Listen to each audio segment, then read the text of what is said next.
Yeah, okay. I'm gonna talk about DCFs, the basics, concepts, and do fast DCF model on clothing company Odd Molly. What is a DCF? Well, it's future cash flow you wanna discount to present value, net present value. What I do, I can just illustrate here. You could call it periods as well. I usually do like this: 1, 2, 3, 4, 5, like that. This is our present year. Why is it a 0 here? Why isn't it 1? Well, it's because I want to have a formula that doesn't discount the present year.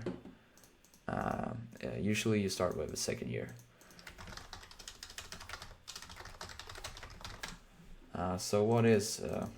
How do you formulate a discount rate? Well, it's 1 divided by 1 plus R. I think like that. That is the formula for a discount rate. So let's say you have a discount rate can probably insert here. Oh my god, come on. Like that. You can make it smaller. 10%. Yeah. We can get into what it is but this is, so you have a discount rate on 10%. How you calculate it, it's up to you. There are different ways, but in this case, we just want to show you how to use the discount rate in order to have the correct discount rate for the correct time period, basically. So what you do, you have 1 divided by 1 plus this number.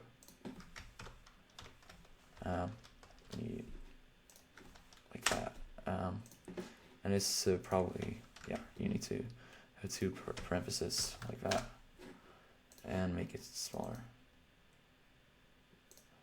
Exactly. This seems kind of weird, but if you were to lock this in 04, it's always the same. You will get a dynamic value. Exactly. So there we go. As you can see, when it comes to cash flows that are maybe 10 years in the future, they are naturally worth less than cash flow next year. So that is the basics of discounting. So we can just do some real quick. Let's start with revenue. What do we want to discount? You can discount dividends. You can discount, in this case, we want to do free cash flow to equity. And essentially you just work yourself to a free cash flow. Make it a little bit more, not very intuitive. Oh my god. Oh, it's perfect. So present year, I'm forecasting like that much in revenue. The company will boast an EBIT margin of 5%.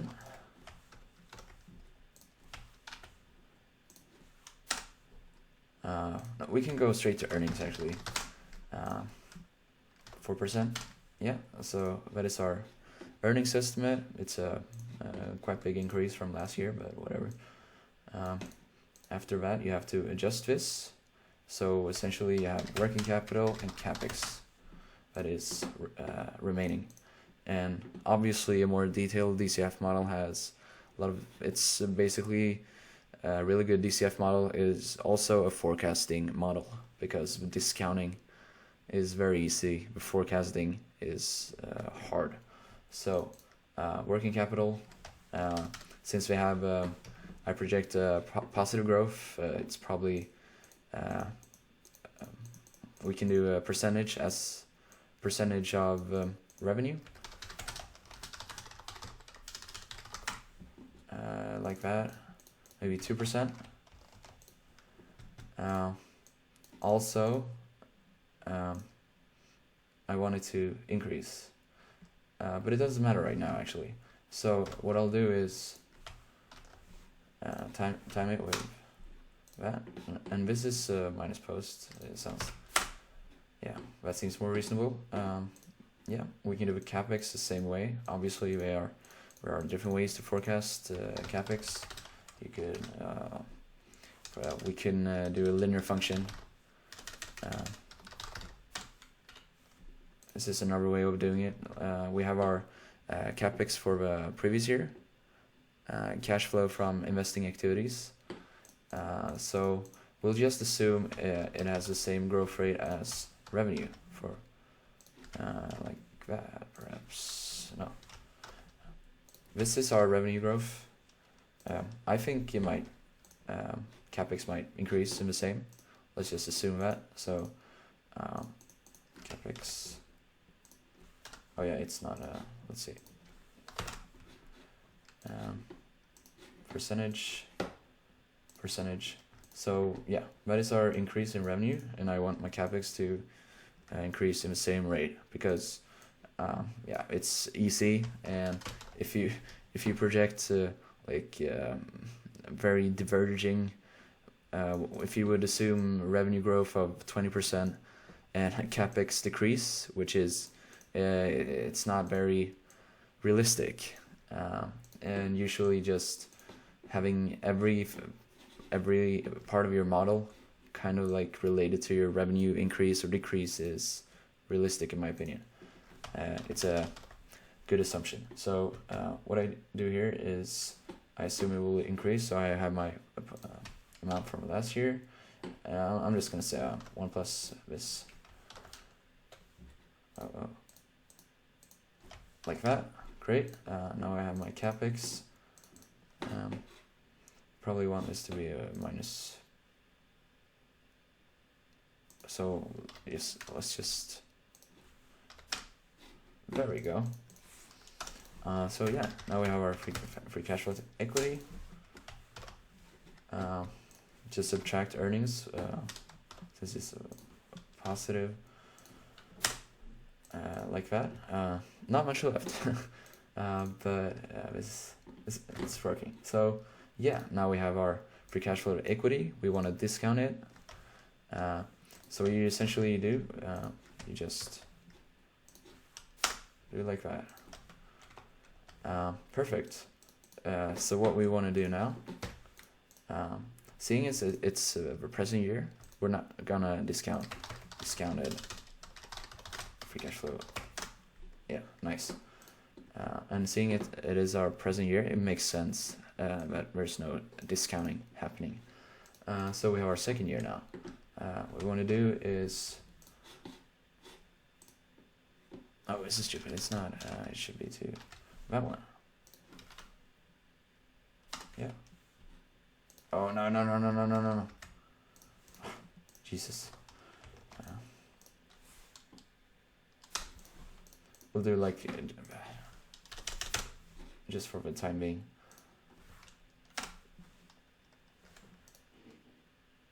Oh my god, what is happening? Yes.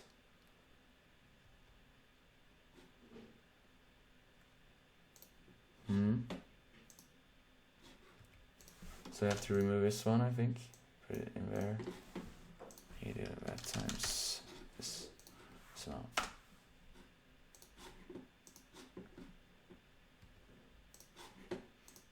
And you have to just, this one changed as well when I did that. So there we go. And now it's really weird.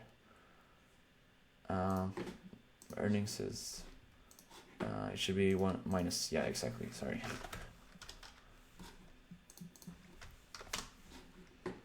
There we go. Now we're back to having positive free cash flow. Yeah, so next year, you can just, you have a formula. Didn't really work. Yeah. I have to do it like this.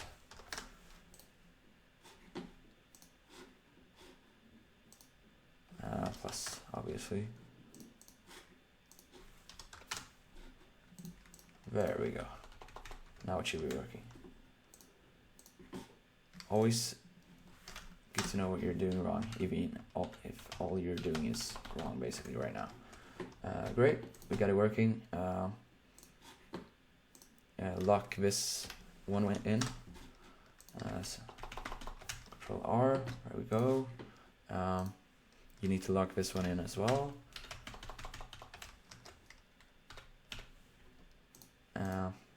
Same goes for this. All these should be locked.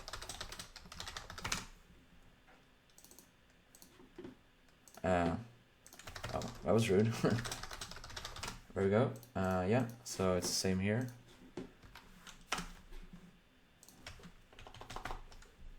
There are other ways to deal with if you feel like a linear curve, or if you want to change assumptions, you could always do it manually, but I prefer it to be very assumption based.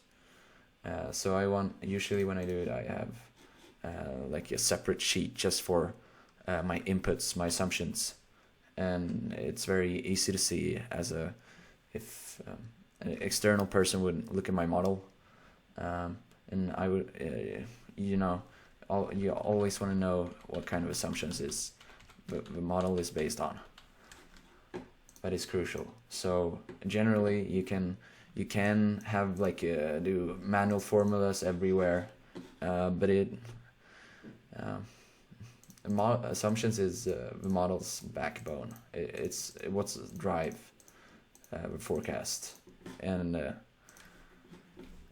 whatever. I'm gonna stop talking right now. Yeah. So what happened here? Same thing here. We have to just minus that one, decrease. There we go. This is wrong because it wasn't locked. Jesus. There we go. Yeah, so we can probably pull this out to right. Pull out to right. So yeah, perfect. Let's say the price of a company is 50 million. I'm not sure. We can actually calculate the price. I think the stock, we have it here. So I'll just price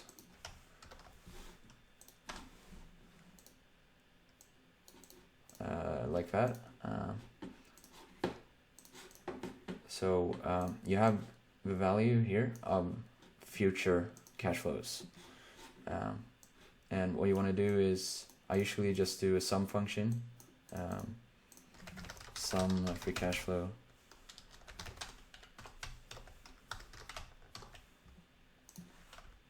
I can just do it like that. So if I were to, let's say I would do another year.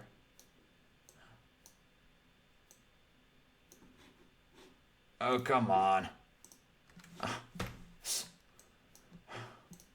Jesus.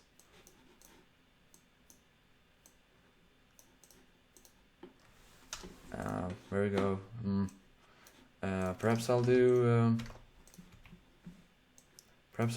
like, I don't know. Okay, this is so stupid.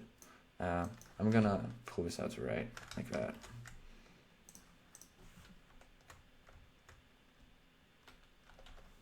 Nope, didn't work. Now it's getting lazy. Yeah, so let's just stop there. Great, we can calculate for like 100 years, 200 years, 10 years, or you could do eternal value, but I'm not gonna do eternal value now. I'm just gonna show you how. So let's say you want next 30 years. Sounds reasonable. You can just, when you have locked formulas, you can easily just change whatever you want in the model.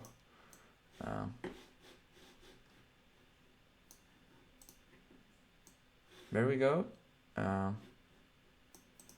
As you can see, this is something, it's not working for some reason, and I think it's because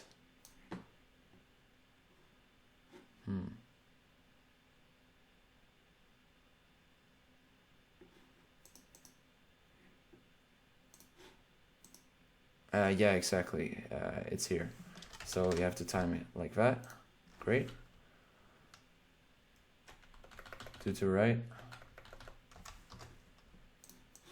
There we go. And the logic behind this is that usually it's very common to assume that it will decrease. If you have discounted free cash flow earnings that increase over time. The assumptions are probably not correct, because you want to flattening, what do you call it? Like a company won't grow forever, even if it's a high tech company, you won't. You might have a high growth. Yeah, the first 10 years might be high growth. The next 10 years might be medium growth, and the last 10 years in your model, in this case, will be very low growth, and ultimately it will be some sort of terminal growth at 2% or in line with, gross, any macro sort of thing. Essentially, they usually do, what's it called in English? GMP. Jesus, why don't you know this? Anyways, in Sweden it's called BNP, and it's the same as GDP. What's this? Let's see. Do it real quick. GDP. Gross domestic product. That's what it is called. Gross domestic product. So the logic behind this, let's say, usually it depends. Some people use like 1%, one use 2%. When it comes to eternal value, because the thing about stocks is, let's say odd Molly, if you have cash flows that go to year 30, but the company will still exist after 30 years, right? And as a owner of shares, you will still receive cash flows after year 30. So what people usually do is, just when you've done all your growth assumptions, you just think, it will give me cash flows to perpetuity, basically. So after year 30, you just, a company might be interesting for like 30 years, and you have very good ideas about those 30 years, like where the growth will be like, where the profitability will be like. But ultimately, the most reasonable thing to assume is that it will grow like, normal companies, or as a GDP. And whether it'll be like 1%, 2%, 3%, these things are so forward in time, like 30 years. We can't really forecast for like 5 years. It's impossible to know how the next 5 to 10 years will look like. So usually people are very conservative when it comes to eternal value. You can't use 10%, because that would be the sensitivity, if you would choose 1 to 2%, is enormous. So figure, like, if you go from 1 to 10%, it would be, the stock would be a bargain, but anyways, that's just about eternal value. If you do it for, let's say, 50 years, the impact of eternal value, it's always decreasing. If you would do like a DCF of just 1 year or 3 year, a large part of your the value you get will be your eternal value. But if you do forecasting for 50 years, this is so forward in time. So, at this stage, the eternal value, when you have the cash flow is it's discounted very much. So in essence, it will be a very small part of your total net present value, total NPV, you can call it.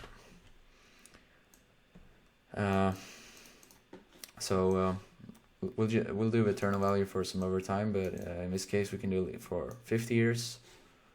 And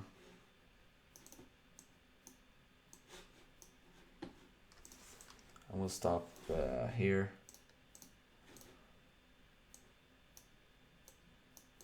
Oh my god. There we go. Yes, so yeah, it's kind of looking reasonable right now, right? So we can call it sum free cash flow. which is the same as NPV.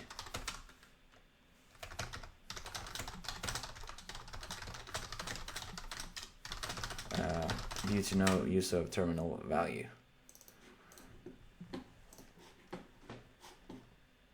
There we go. You could obviously do like a comparison here. How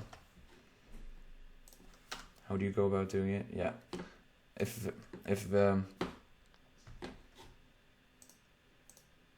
this free cash flow would be higher, let's say you change some parameter, maybe I think this will. Yeah, that was a very sensitive model to inputs. Anyways, like this would indicate an upside of 35%. And obviously you have to change the downside. And in case you'll do like 3%, it's probably getting really low. It's overpriced right now according to your DCF model. So yeah, those are the basics of a DCF model.